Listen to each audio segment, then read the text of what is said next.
Hi,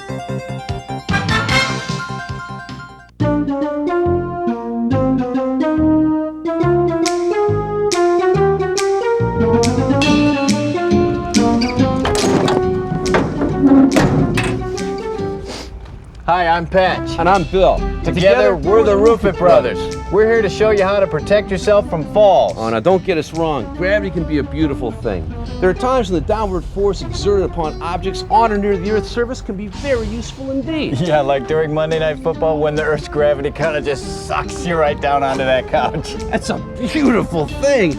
But you know, when you're up on a roof, gravity can be a real pain in the ass on any body part you happen to land on, if you're unlucky enough to take a fall. That's right, but you don't have to become a victim of gravity. Falls can be prevented, and we're here to show you how.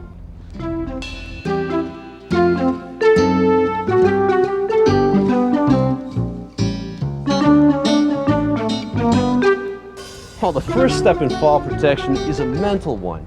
You gotta think safe in order to be safe. That's right. And all you need to think safe is TIME. That's T-I-M-E. That's an acronym for Think, Inspect, Monitor, and Eliminate. Now, the think part might seem obvious, but how many times have you gone through the day on automatic pilot?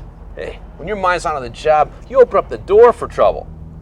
Which reminds me, I hear your mother-in-law's coming for a visit. Nah! Don't remind me. But seriously, folks, plenty of falls happen out of plain old carelessness. So no matter how experienced you are, stay alert. Once alert, always alert. That's what I always say. Words to live by. Now the I in TIME. That stands for inspect. You gotta check out the work area for fall hazards. Don't leave it up to someone else to make the work area safe. As for the M word, monitor. Know where you are at all times and where you're going. And always be aware of where the roof edge is. And always watch out for the other guy. That's especially important whenever you're acting as safety monitor. And then eliminate. That's the E part. Eliminate as many fall hazards as you can by planning ahead. Do whatever it takes to make the roof a safer place. Think, inspect, monitor, eliminate. The TIME method can help you keep you from becoming a statistic. Well, speaking of statistics, did you know that most of the workers injured in falls weren't using any kind of fall protection? What a mistake that is. Fall protection is an important part of every job. OSHA, U.S. government's Occupational Safety and Health Administration, has a whole set of fall protection rules for roofers to follow, depending on the type of roof you're working on. We're going to look first at fall protection for low-slope roofing. Any roof with a slope of 4 and 12 or less is considered a low-slope roof. You need to use fall protection anytime you have unprotected sides. That means when you're working without a parapet wall or without a guardrail at least 39 inches high. It used to be 36 inches, but now it's 39. Right, and anytime you're working at least 6 feet above the ground or the next lower level of the building. That too is a change in regulations. The trigger used to be any 16-foot eaves height. Now it's any surface at least 6 feet above the ground or the next lower level. It's definitely the case here. Well, thank you for pointing that out for our viewers. Now, on a low-slope roof such as this, which is at least 50 feet wide, there are 4 main types of fall protection equipment you can use. A safety net system, a personal fall arrest system, a guardrail system, or a combination of a warning line system and a safety monitoring system. Let's look at the safety net system first. When using a safety net system for fall protection, the net should be placed as close as possible to the working surface, but no more than 30 feet below it. And it must be able to support a weight of 400 pounds dropped from the working level without letting the weight touch the ground. 400 pounds? What was your mother-in-law be doing on the roof? Moving right along, you can also use a guardrail system on a low slope roof. That's right. And with the guardrail system, the rails have to be between 39 and 45 inches high. And it has to be able to withstand the force of at least 200 pounds. In addition to the top rail, you either got to have a 21-inch parapet wall or a mid-rail that can withstand a force of 150 pounds. Now, the rails themselves have to be at least a 1/4 inch thick or a 1/4 inch in diameter if you use wire rope. And if you do use wire rope, then it's got to be flagged every 6 feet. You still with us out there? Good, because now we're going to show you how to set up a guardrail around roof openings and material handling areas. Follow me. Skylights and other roof openings pose an obvious danger. They must be protected by guardrails on all sides. At a hoist area or a tear-off chute, a removable chain or gate must be placed across the opening when the area is not in use. Okay, now let's move on to personal fall arrest systems, formerly known as motion stopping systems. There's several types, but they all work on basically the same principle. Remember those Roadrunner cartoons how Wile E. Coyote was always plunging off the cliff and making a big crater in the dirt below? Well, basically a personal fall arrest system prevents you from doing the Wile E. Coyote thing. The lifeline or lanyard must be made of a synthetic fiber or steel cable so it won't fray too easily. Body belts attached to the lifeline at the center of the back, whereas harnesses attached between the shoulders or above the head. Well, you still see some roofers wearing safety belt systems, but after January 1st, 1998, safety belts will only be allowed as fall restraint devices only. Fall restraint devices are those that keep you from ever reaching the edge of the roof. If you're in a position where you could fall off the roof, then you need to use a fall arrest system. Belts or harnesses must be connected with D-rings or snap hooks. Again, after January 1, 1998, only the locking type of snap hook, like the one you see here, will be allowed. Whichever fall arrest system you use, it must limit the distance you fall to 6 feet. And needless to say, it's got to prevent you from making contact with the surface below. When you're working at the hoist area, the fall arrest system must limit your movement to the edge of the roof. Don't attach the fall arrest system to the hoist, and don't use it to hoist materials. That's not what it's for. So far, we've shown you 3 types of fall protection for low slope roofs: safety nets, guardrails, and personal arrest systems. Now we'd like to show you the most common type of system, the warning line system. Warning lines can't be used alone, ever. You always have to have another safety system for the roofers working outside of the line. Usually it's a safety monitoring system. And we'll get to that in a minute. Let's look at the correct way to set up a warning line. Warning lines must be erected around all sides of the roof work area. If you're doing a job that doesn't involve mechanical equipment, then the warning line must be set up no less than 6 feet from the roof edge. When you're working with mechanical equipment, the line must be set up no less than 6 feet in the direction parallel to travel and no less than 10 feet in the direction perpendicular to travel. That's to make sure you and the equipment have enough room to stop. The entire line must be flagged every 6 feet, at least 34 to 39 inches above the surface, including sag. And not a word about my mother-in-law.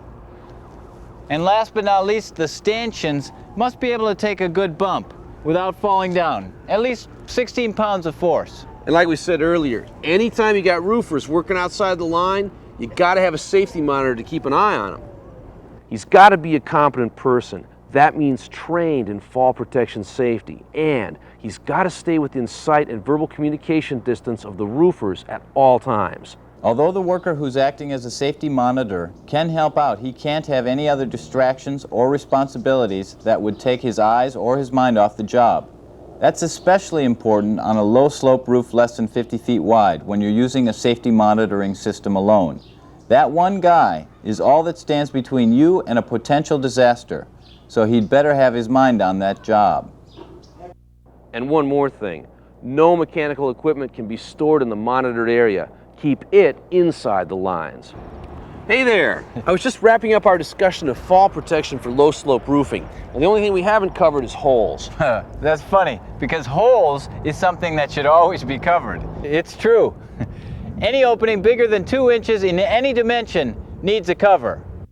Covers must be able to bear twice the likely weight load. They must be color-coded or labeled hole or cover.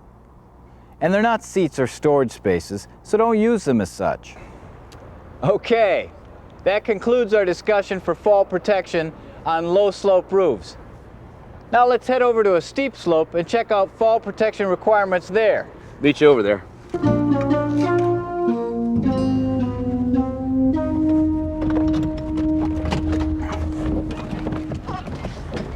Steep slope roofs present a different type of challenge for the safety-conscious roofer.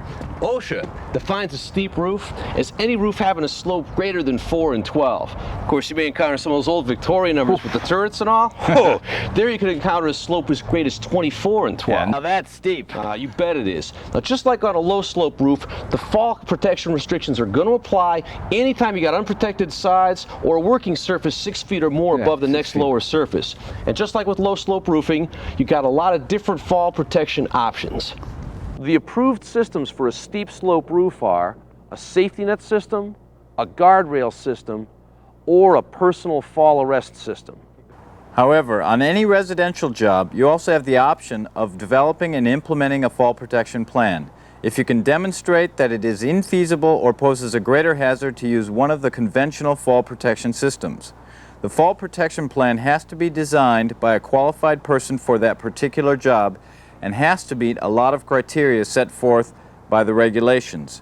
You can turn to paragraph 1926/502K of the standard or look in the training guide for more information on fall protection plans.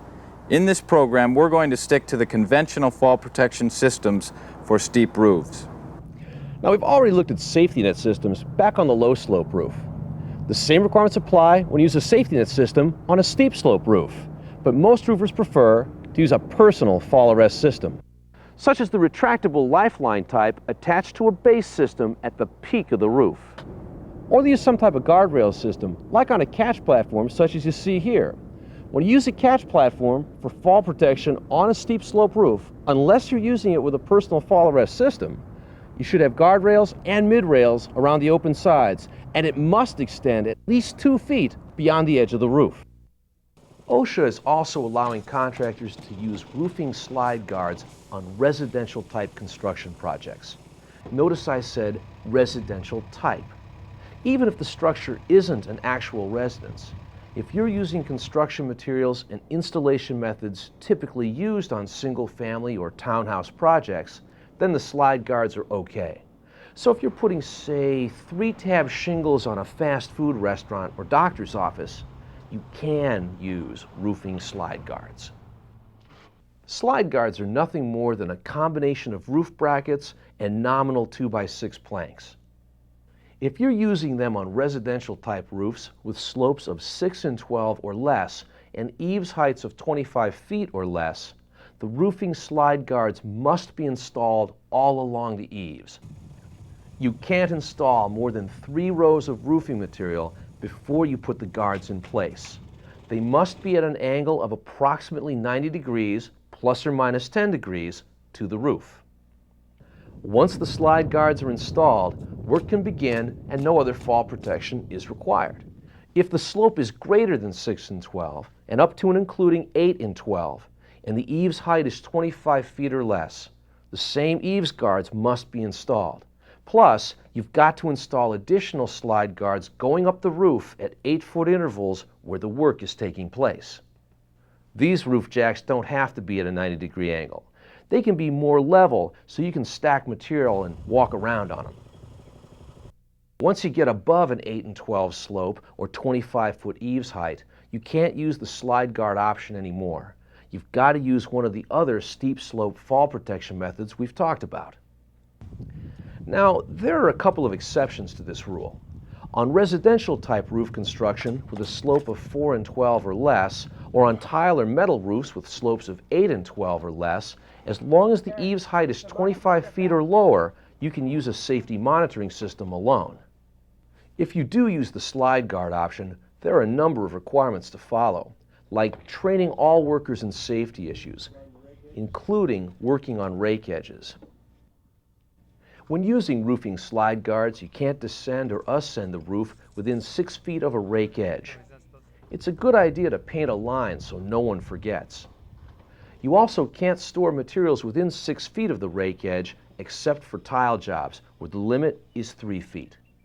And you've got to clear the area below the rake edge of anything that could impale you if you fall.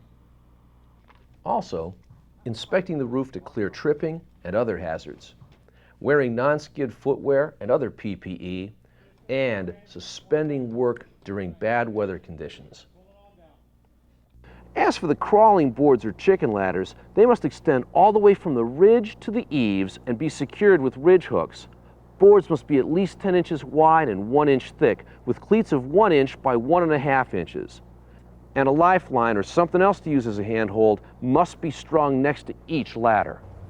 Well, we've probably already told you more than you ever wanted to know about fall protection, but my brother and I would be remiss if we didn't discuss one more category of fall hazard, and that is ladders. That's right. It may surprise you to know that 28% of all roofing falls happen as a result of going up and down ladders. So a word or two of caution is definitely in order. Oh, yeah. Well, ladders should be set up so the distance from the base of the ladder to the base of the wall, or to an imaginary line running extending from the eaves, is 1/4 the working length of the ladder. In other words, the ladder must extend 1 horizontal foot for every 4 vertical feet. Now this ladder is 10 feet long, so I'm setting its base 2.5 feet from the base of that imaginary line dropping from the eaves. And dig in the bottom of the ladder or use non-slip feet. The top of the ladder must extend at least 3 feet above the upper landing, or it must be attached at the top to a rigid support and have some kind of a handrail or other grasping device. Rungs must be kept free of grease and other hazards. Inspect ladders regularly. If you come across any missing rungs or other defects, remove the ladder from service pronto. Keep both hands on the ladder while climbing and never carry anything up or down with you. For those of you who are curious, Subpart X of the Fall Protection Standard has plenty more details on ladder safety. But we've pretty much covered the main points here.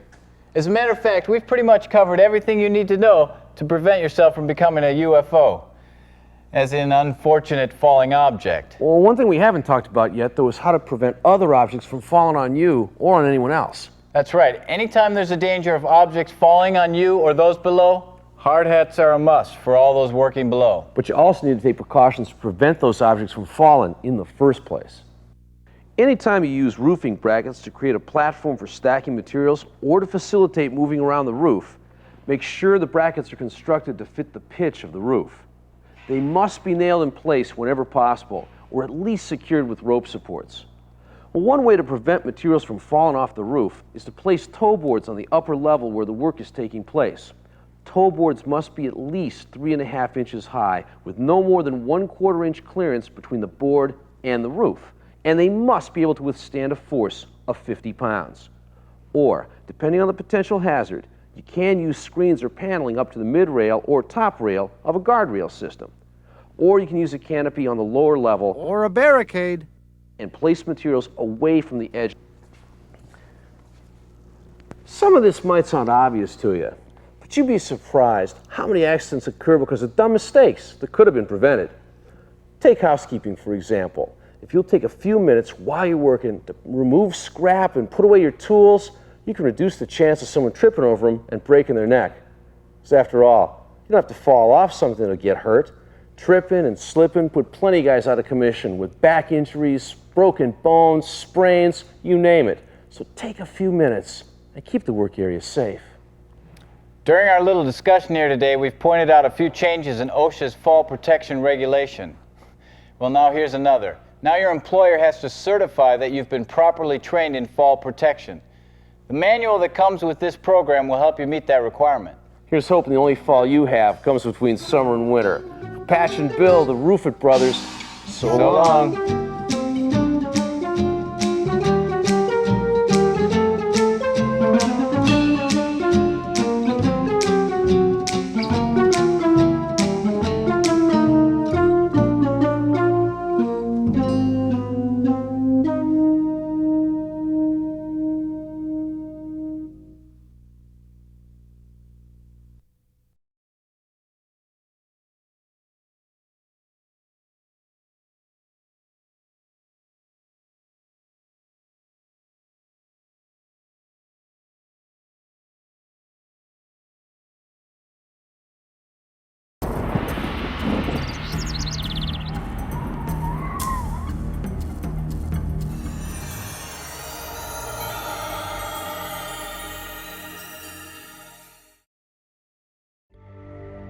In the early part of the 21st century, accidents and injuries caused by falls on roofing job sites were still considered to be at dangerous levels.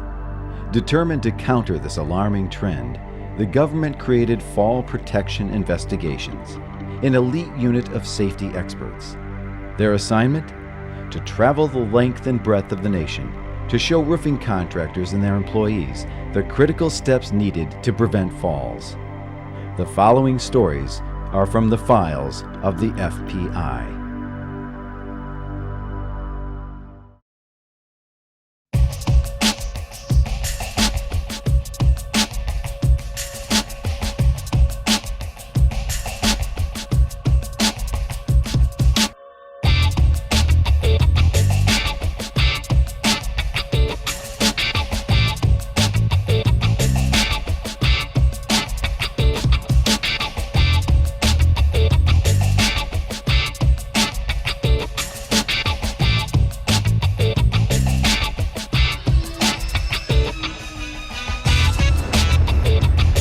If you examine the events leading up to an accident, you often find the critical safety precaution that no one followed, PPE that could have prevented a burn or a cut, and a fall protection system that would have saved a life.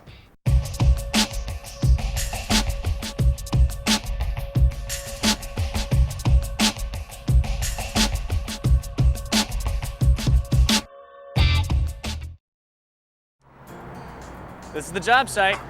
You ready? You bet. You should know that when you're on a roof 6 feet or higher, some sort of fall protection system must be in place. But too often roofing workers ignore the rules, and many times someone gets injured or worse. Tag along with us today as we hunt down fall protection systems on low slope roofing job sites and check out the different fall protection systems that have been set up. Or maybe not. The Occupational Safety and Health Administration requires that roofing workers are protected from fall hazards. Now, these regulations are the law, and contractors that violate these regulations can be cited by OSHA, and the fines can get pretty hefty. The rules you will learn about today are OSHA's federal standards. Different states may have different requirements under their state plans. The type of fall protection systems required depend on the slope of the roof, how steep it is. In this episode, you're going to learn about fall protection for low slope roofs. That is, roofs with a slope of 4 in 12 or less. Choices for fall protection systems include Guardrails, safety nets, personal fall arrest systems, or a combination of warning lines and guardrails, warning lines and personal fall arrest systems, or warning lines and a safety monitor. The safety monitor must not have any other duties that interfere with him protecting workers outside warning lines. Anytime you use a warning line system for fall protection on a low slope roof, there must be a safety monitor to watch anyone working outside the warning line. That way, if a person gets too close to the roof edge, the safety monitor can warn him. If the roof is 50 feet wide or less, using just a safety monitor is allowed. That's right. But a warning line system can also be used with other types of fall protection, such as guardrails, safety nets, or personal fall arrest systems. And if there's no mechanical equipment being used on the job, the warning line must be set up no less than 6 feet from the roof edge. If mechanical equipment is in use, the warning line must be set up not less than 6 feet from the edge, parallel to the equipment's path of travel. The warning line must be no less than 10 feet from the edge, perpendicular to the path the equipment travels. Warning lines must be set up around all sides of the area you're working in, as well as access areas. A warning line must be between 34 and 39 inches high. There are other requirements for a warning line system that you should be aware of. For instance, a warning line can be made of rope, wire, or chain. Stanchions must be able to withstand 16 pounds of tipping force. And the line must have a minimum 500-pound tearing strength. Also, the line must be flagged every 6 feet. The warning lines must be secured in a way that tugging on a section of it does not pull on the lines attached to other stanchions. Make sure that no one is between the warning line and the roof edge unless he is performing work in that area. And use mechanical equipment only in areas that are protected by a warning line system, guardrail system, or personal fall arrest system.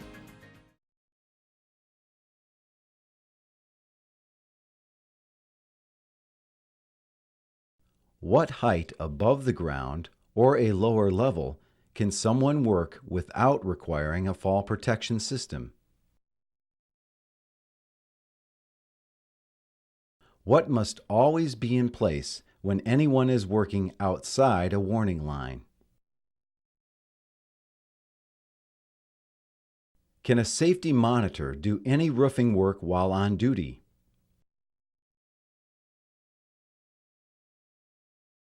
Can a safety monitor ever be the only fall protection used on a low-slope roof?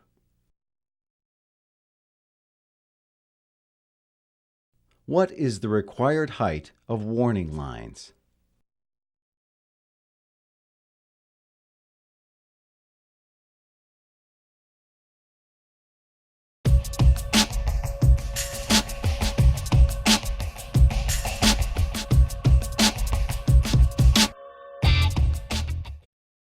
As you saw earlier, when warning lines are in use on a roofing job site, there must be a safety monitor on duty to watch anyone working outside the warning line and make sure they don't fall off the roof. The safety monitor must be a competent person, able to recognize all fall hazards. The safety monitor must be standing on the same working surface as workers and must be within their sight at all times. Workers must also be within earshot of the safety monitor so they can hear his instructions and warnings. And he must not have any other duties that interfere with him protecting workers outside warning lines. OSHA also requires that no mechanical equipment be operated or stored in areas where a safety monitor is on duty. When the safety monitor is watching workers, he must not be distracted. If he doesn't pay attention to the workers, how can he warn them if they are in danger? A simple telephone call could distract the safety monitor and the result could be tragic. Another common fall protection system you'll find on low-slope roofing jobs is the guardrail. The height of a guardrail must be no lower than 39 inches above the surface and no higher than 45 inches. And mid-rails must be installed at a height midway between the top rail and the working surface. A guardrail must be able to withstand 200 pounds of force. Mid-rails must be able to withstand 150 pounds of force, while toe boards, if necessary, must be able to withstand a 50-pound force. Guardrails can be constructed of wire, manila, plastic, or synthetic rope if it has a 1/4 inch thickness and is flagged every 6 feet. Holes and penetrations in a roof, such as skylights, must be properly covered or protected by guardrails. Guardrails must be set up on all sides of the hole. And hoist areas must be protected either by guardrails or personal fall arrest systems. Now let's look at the safety net system. Nets are not used very often on roofing job sites, but you should know some basics about them. They must be installed as close as possible beneath the work area. Nets extend outward from the work surface. Mesh openings cannot be more than 6 inches on any side. And the border rope must have a breaking strength of 5,000 pounds. Now let's look at one of the most common types of fall protection systems you'll find on a roofing job site. The Personal Fall Arrest System, or PFA. A PFA consists of a harness, lifeline, lanyard, or retractable cable attached to some sort of roof-mounted anchor. The lifeline is attached to the anchor, and the lanyard is connected to the lifeline and the D-ring on the back of the harness. With a retractable system, the snap hook of the cable attaches directly to the harness, and the retractable device attaches to the anchor. If rigged properly, a PFA will prevent a person from free-falling more than 6 feet. The lanyard, lifeline, D-ring, and snap hook must have a breaking strength of 5,000 pounds. The anchor must be able to support 5,000 pounds per person attached. PFAs must be inspected for damage before each day's use.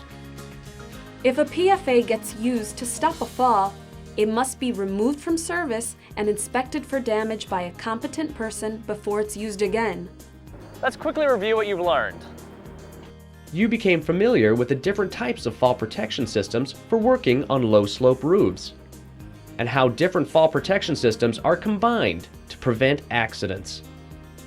You saw how a safety monitoring system is used with the warning line system. Remember, when warning lines are in use, there must be a safety monitor watching anyone outside the lines. Guardrails are another common type of fall protection system. A guardrail must be sturdy, able to withstand 200 pounds of force, and must also be set up around holes and penetrations in the roof. You also became familiar with the safety net system. Nets extend outward from the work surface and must be tested regularly, at least once a week. You also learned about personal fall arrest systems, PFAs. A PFA will prevent a person from free falling more than 6 feet. The components: lanyard, anchor, lifeline, D-ring, and snap hook must have a breaking strength of 5,000 pounds. The anchor must be able to support 5,000 pounds per person attached. And if a PFA does get used to stop a fall, it must be removed from service and inspected for damage by a competent person before it's worn again. It's critical that you learn these skills. It's the surest way to keep yourself healthy and working.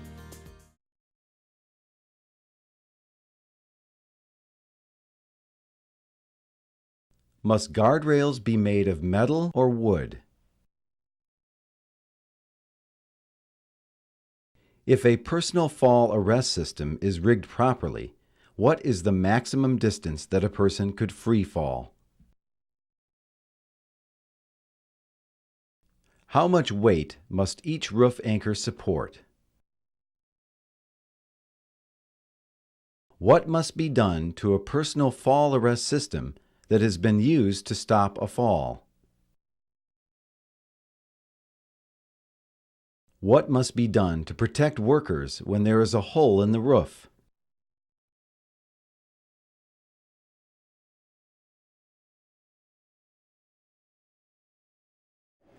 You're doing a great job. Keep learning and earning. And don't miss the next episode of Fall Hunter. In the meantime, be careful up there. Remember, roofing is what we do. And safely is how we do it.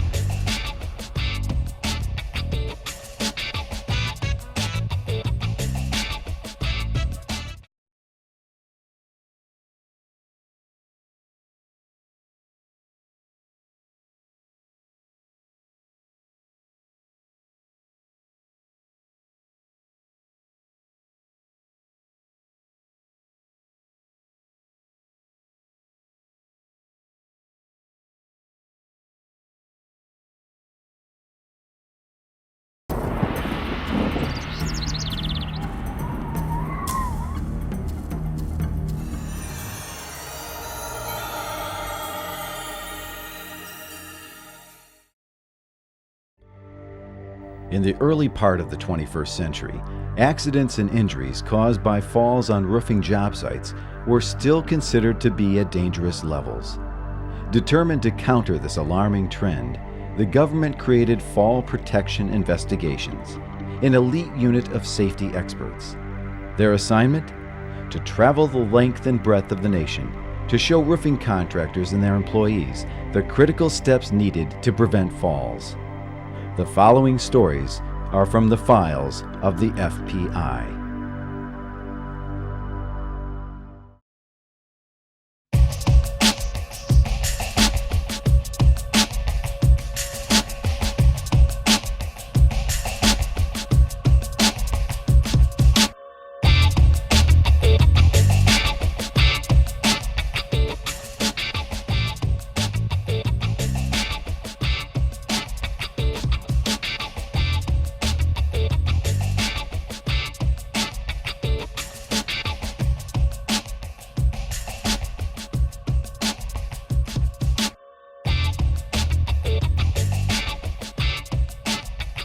It's really about taking responsibility.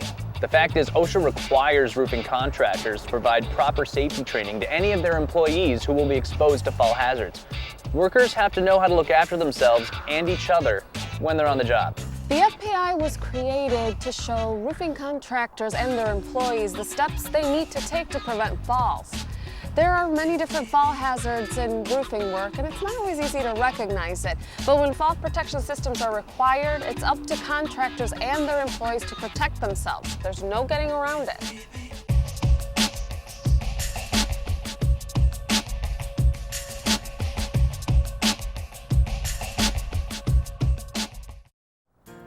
How many times have you been on a roofing job working without proper fall protection? Chances are you have.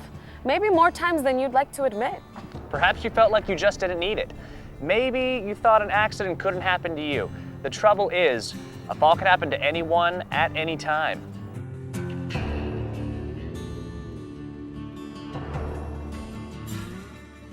Welcome to Fall Hunter, a National Roofing Contractors Association program about fall protection. In this episode, you're going to become familiar with the precautions and fall protection systems that can help you and your coworkers avoid falls on steep slope roofs. You should know that when you're working on a roof 6 feet or higher, some type of fall protection system must be in place.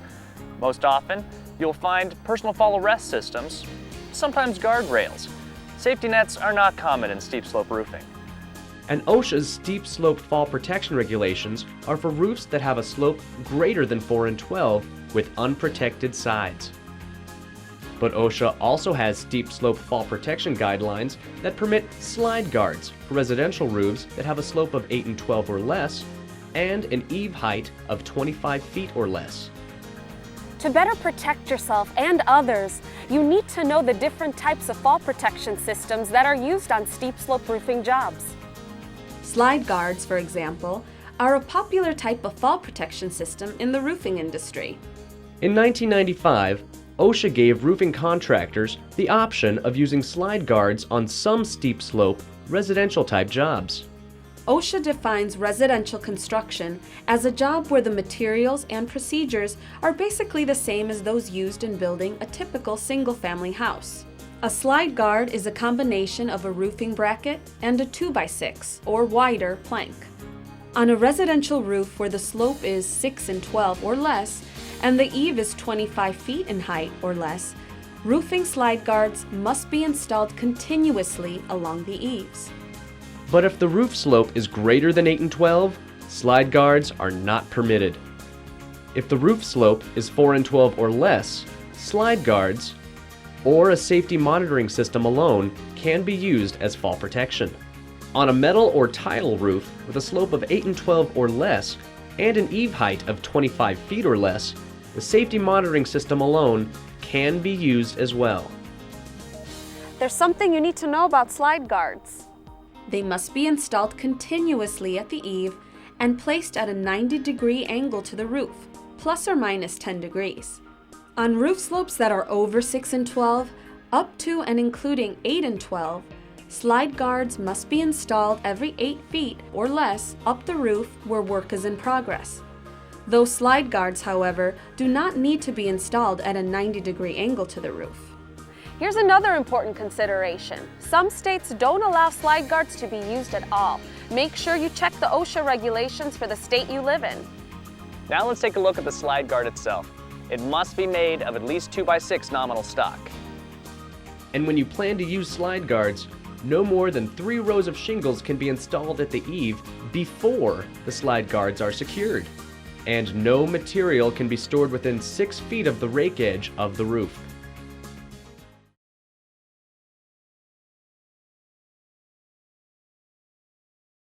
What type of fall protection system may only be used on steep slope roofs?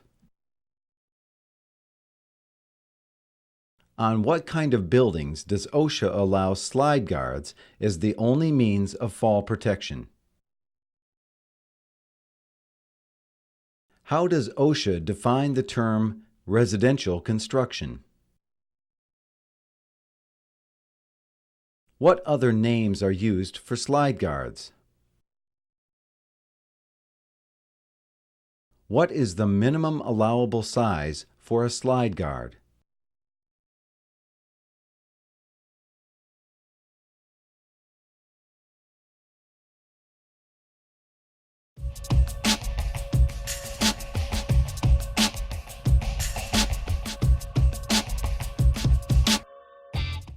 In residential roofing work, anyone working 6 feet or more above the ground or another surface must be protected by guardrails, safety nets, a personal fall arrest system, or slide guards where appropriate. A personal fall arrest system, or PFA, uses a harness and lifeline, a lanyard, an anchor, and D-ring. The lifeline is attached to the anchor, which is secured to the roof. The lanyard is connected to the lifeline and to the D-ring on the back of the harness. Another type of fall protection system that you'll find on residential steep slope roofs are guardrails. A guardrail must have a top rail, mid-rail, and toe board. It also must be able to withstand 200 pounds of force. Use a safety monitor if other fall protection systems are not appropriate. If there is a fall, the roofing company must investigate it and determine if the fall protection plan needs to be changed. On a roof with a slope over 6 and 12, up to and including 8 and 12, slide guards must be installed at least every 8 feet up the roof where there is work in progress. Okay, you've become familiar with some typical fall protection systems used on steep slope roofing jobs. But sometimes, no matter how many precautions you've taken, an accident can happen. OSHA regulations require roofing contractors to have the equipment needed for immediate rescue operations for anyone who has fallen, or make sure workers have the necessary equipment to rescue themselves if they are able. That means rescue equipment must be available to the worker at the job site. This type of rescue equipment includes self-rescue lanyards, ladder pouches, rope loops, brake tubes, and descenders, and any equipment that can help a worker back to safety, like a personal lift or even a ladder. We always hope that an accident won't happen, and that roofing contractors and workers will take necessary precautions to avoid injuries. Safety training and knowing how to use proper equipment is still the best way to do that. It's really about taking responsibility. The fact is, OSHA requires roofing contractors to provide proper safety training to any of their workers who will be exposed to fall hazards. Workers have to know how to look after themselves and each other when they're on the job site. That includes extra training for any worker who does not have a clear understanding of the potential fall hazards and skills needed to avoid them. Workers must be able to recognize fall hazards, know which fall protection equipment to use, be able to set up the fall equipment, maintain the equipment, and document the precautions taken. We've come to the end of this episode on fall protection for steep slope roofing. Let's quickly review what you've learned. You became familiar with slide guards and how and when to use them. Remember, if the roof slope is greater than 8 and 12, slide guards are not permitted as the only fall protection devices. And if the roof slope is 4 and 12 or less, you can use slide guards or a safety monitor as fall protection. You also learned that slide guards must be made of wood, and no more than 3 rows of shingles can be installed at the eave before the slide guards are secured. You learned that if you are working 6 feet or more above the ground or another surface, OSHA says you must be protected by guardrails, safety nets, or a personal fall arrest system. And you saw how to use a personal fall arrest system, or PFA. You also became familiar with the different types of rescue equipment that must be available on the job site in the event of a fall. Most importantly, contractors must provide safety training to anyone who will be exposed to fall hazards.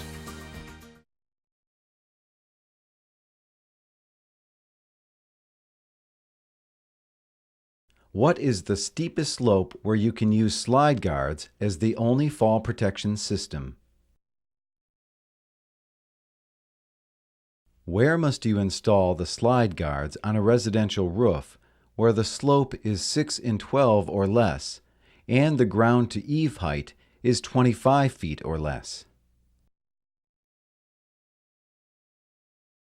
What material must slide guards be made of?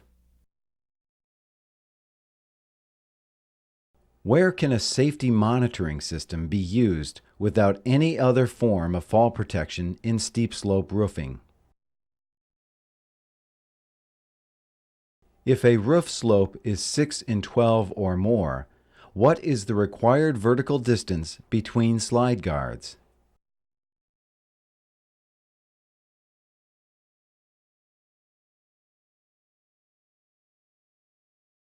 It's critical that you learn these skills. It's the best way to keep yourself healthy and working. We're off on our next assignment. Join us for another Fall Hunter episode. And in the meantime, be careful up there. Remember, roofing is what we do. Safely is how we do it.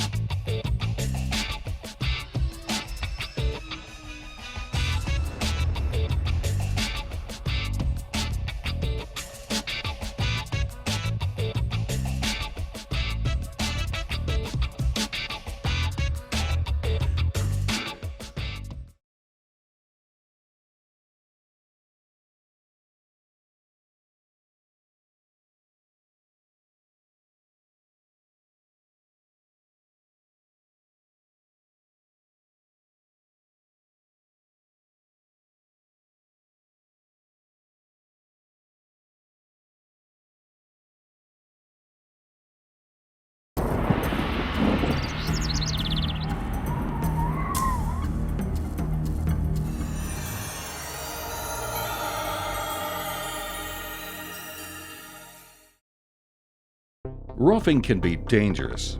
There are potential hazards on every job site, from falls and burns to electric shocks and cuts. By taking proper safety precautions, these risks can be greatly reduced. But one of the most serious hazards many roofing workers don't recognize is getting caught between.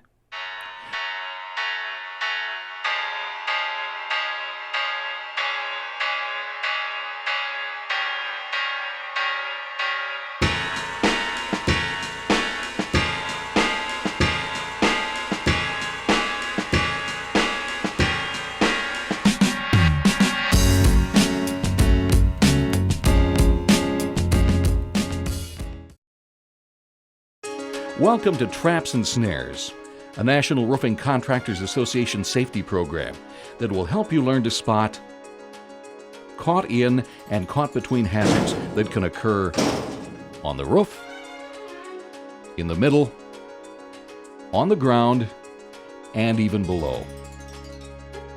You'll also learn how proper work practices and safety equipment can help you avoid getting injured from a caught in or between hazard. Ready to begin?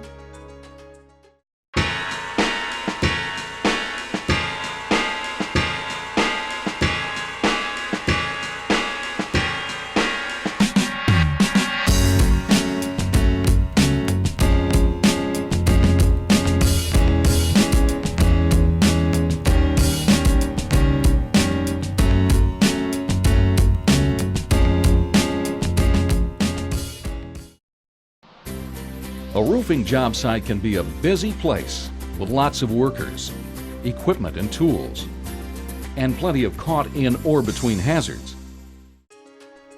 Most types of equipment depend on some kind of power source.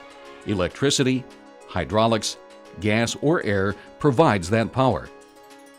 These devices typically have moving parts which can be extremely hazardous.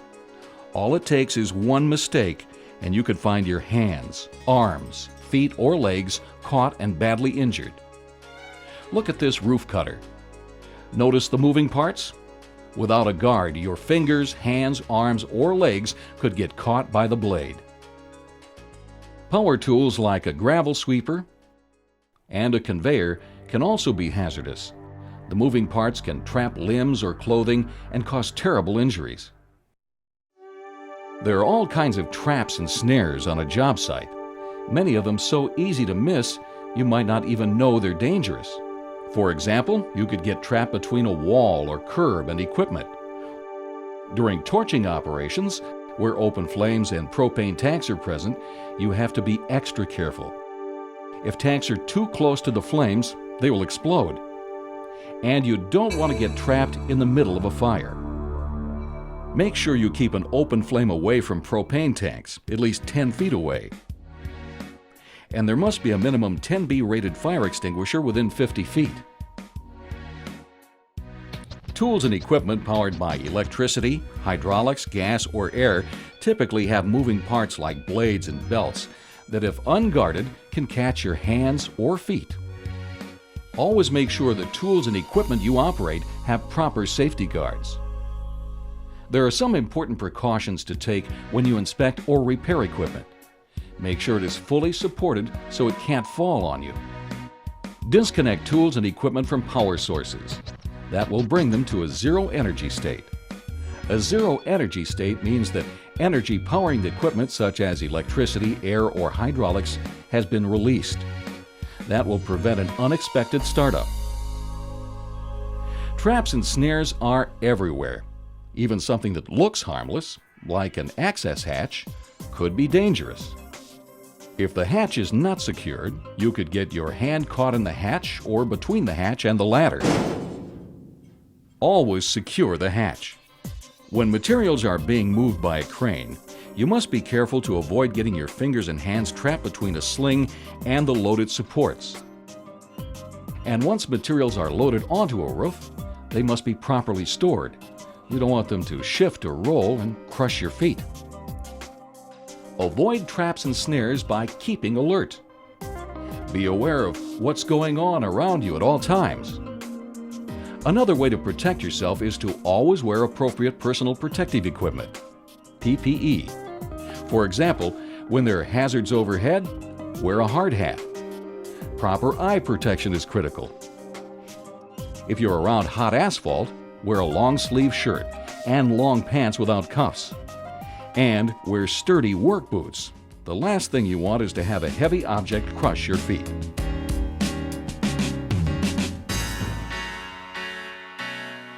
Can you spot the caught in or between hazard?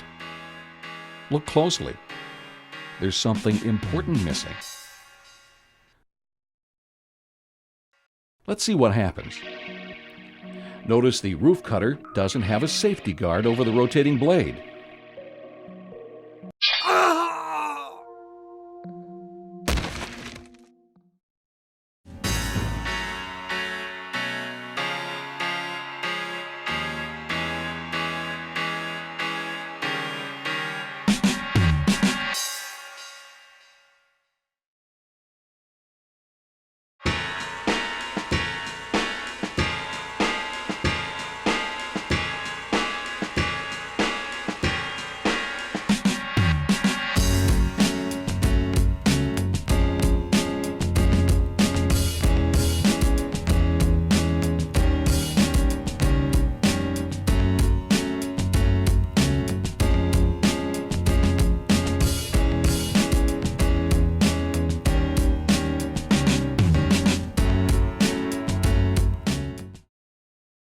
Many roofing workers think accidents only happen on a roof.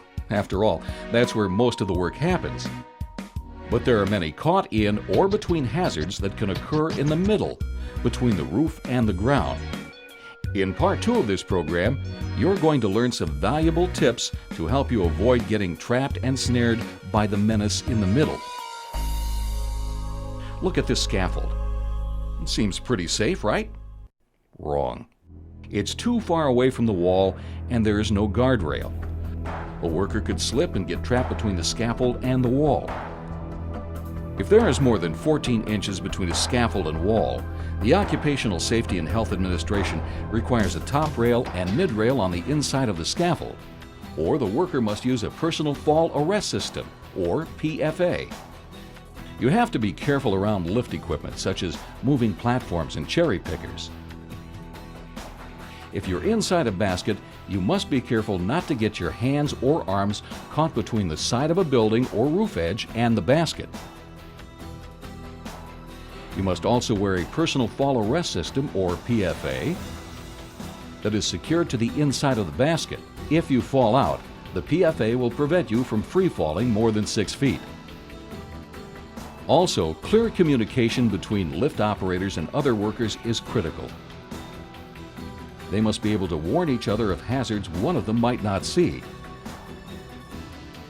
Operators should alert other workers when they're going to move equipment or change direction. And if visibility is a problem, use walkie-talkies. Setting up a ladder might seem like a simple task, but not always. Another potential hazard is a ladder that's set too close to a power line or service box. If the electric current arcs or jumps, it could strike you and severely injure you, or worse. Don't let yourself get trapped and zapped. Set up ladders at least 10 feet away from power lines and service boxes. Can you spot the caught in or between hazard here? Look closely. Something's going to happen.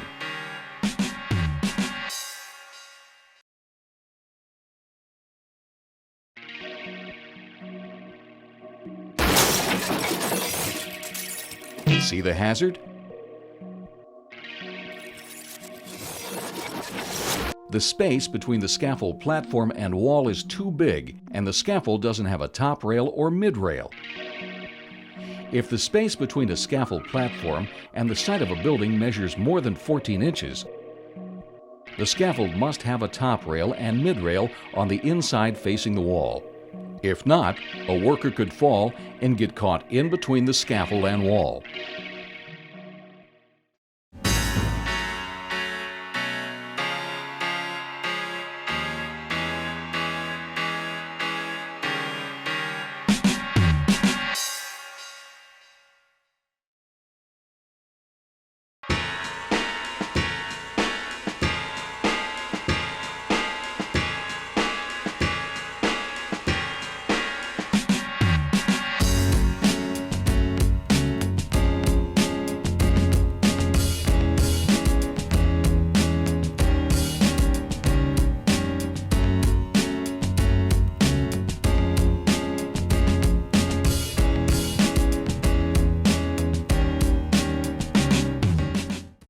In Part 3, you'll learn about caught in or between hazards that can harm you on the ground and below.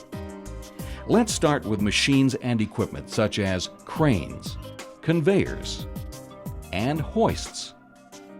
These types of equipment have moving parts that can trap your arms or hands and seriously injure you, even kill you. Belts, gears, pulleys, sprockets, and other moving parts must be guarded if there is a possibility someone could come in contact with them. All areas within the swing radius of a rotating crane must be barricaded to prevent anyone from being struck or caught in or between moving parts and crushed. When a hoist is in use, avoid standing beneath a lifted load. Wear proper PPE, including a hard hat, and keep away from any moving equipment parts or lines. Conveyors should be guarded to prevent anyone from getting snared by moving parts. In areas where a forklift or other vehicle is being operated, follow proper safety precautions to avoid getting caught in between a wall and a vehicle. If a large vehicle, like a tanker, is backing up, for example, there should be a clear visual line of sight between the driver of the truck and anyone nearby. Someone behind the truck could get caught between the truck and a wall and be crushed. A confined space, like the inside of a tanker, is a potential trap. If you're working in a confined space where there could be a lack of breathable air, you could fall unconscious. Make sure there is proper ventilation to keep the air clear. Test the space for sufficient oxygen. A respirator might be required. Sometimes roofing workers perform tasks like installing below-grade waterproofing materials. Working below ground level is potentially hazardous because waterproofing materials are typically applied from trenches or excavations. And without proper safety precautions, a trench or excavation could collapse and trap you.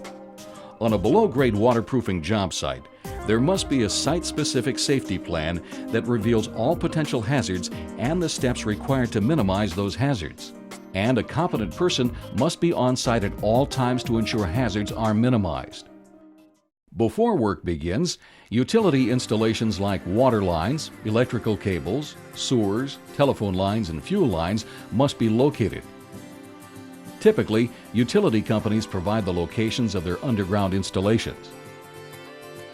Trenches that are 4 feet deep or more must have a stairway, ladder, ramp, or other safe entrance and exit. If you're unsure if an entrance or exit is safe, ask your supervisor. Trenches, 5 feet or deeper, must be properly shored up or benched to prevent the sides from caving in. According to OSHA, timber shoring can be used in trenches that are up to 20 feet deep. An excavation or trench must also be monitored for water. If the worksite flooded and you became trapped, you could drown. Excavation sites must be drained during construction. Just like on a roof, there are all kinds of traps and snares to avoid when you're in an excavation or trench. For example, when large vehicles are operated near an excavation, a proper warning system must be used to help prevent accidents. This is critical because a driver or equipment operator may not have a clear view of the edge of the excavation and could accidentally steer the vehicle over the side and crush workers below. To help prevent a vehicle from falling into an excavation, barricades or hand signals may be required. Whenever shoring work is necessary, the quality of the air must be tested, especially at excavation sites near landfills or where chemicals are being used or stored. Also, when workers are below ground, there must be no hanging loads over the work area. And when there is danger from above, PPE must include a hard hat. Workers in an excavation must be protected from loose rock and soil that could fall or roll onto them. Protective barricades at regular intervals must be erected to prevent materials from falling into the excavation. OSHA also requires that an excavation be inspected every day before work begins to ensure there is no risk of cave-ins and that the air quality is safe.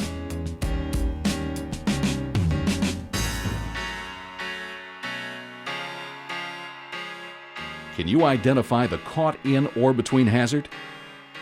Look carefully.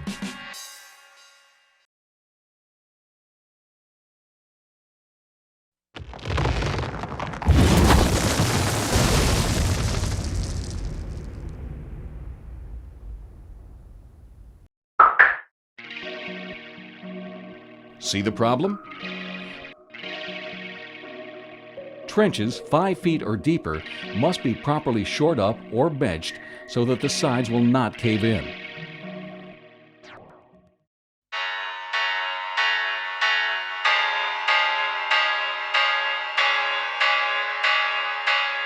We've reached the end of Part 3 and this program. Here are some images from all 3 sections to help you remember the different traps and snares that can occur on a roof.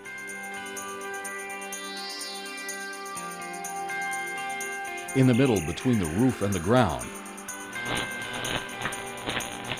and below.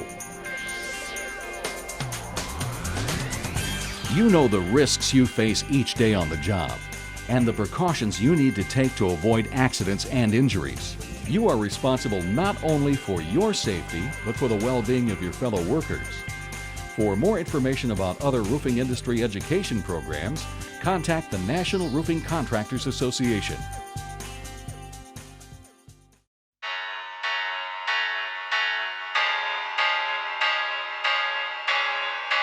Remember, roofing is what we do, and safely is how we do it.